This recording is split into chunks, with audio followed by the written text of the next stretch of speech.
Sempre bom a gente procurar um pouco de informação, aprender algumas coisas novas, né? Reforçar os conhecimentos que a gente tem, né? E eu encontrei sobre fermentação, encontrei um material bem interessante, né? A referência é um livro de bioquímica, o Leninger, Princípios de Bioquímica, no qual mostra a bioquímica da fermentação, né? O modelo principal estudado considera-se a molécula de glicose, né? A glicose é considerado um açúcar, né? Aceito como o principal modelo, né? A gente tem, né, a molécula de glicose, né, que acontece um monte de reações, são 10 reações sucessivas, né?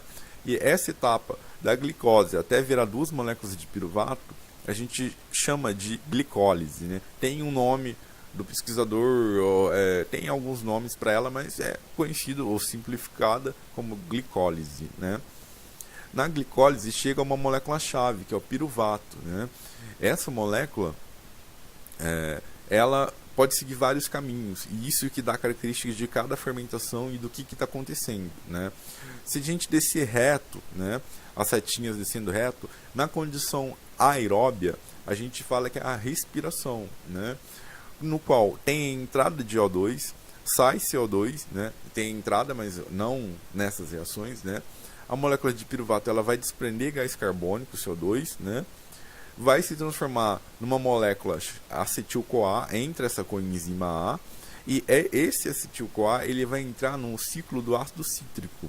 O que é isso? É o ciclo de Krebs, né? Esse ciclo também recebe algumas outras denominações, mas é o ciclo de Krebs, no qual essas moléculas de acetil elas vão ser completamente oxidadas, formando apenas CO2 e água.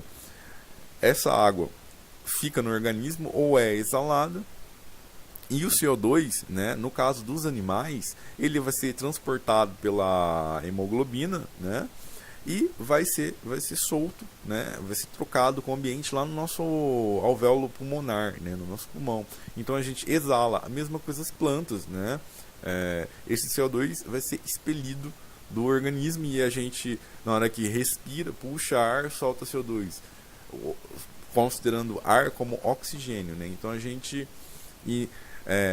puxa, absorve oxigênio, solta gás carbônico. Essa é a respiração, né? Ocorre nos animais, nas plantas e em muitos micro-organismos sobre condições que tem oxigênio, né?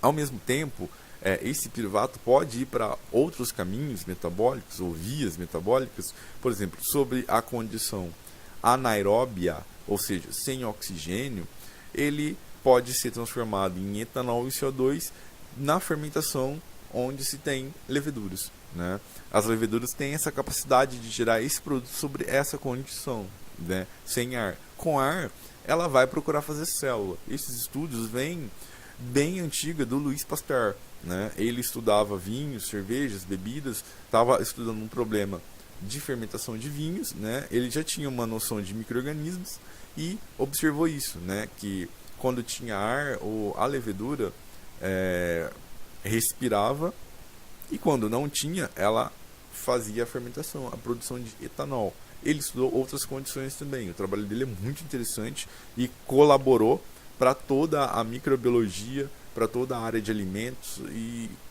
realmente foi muito importante, né?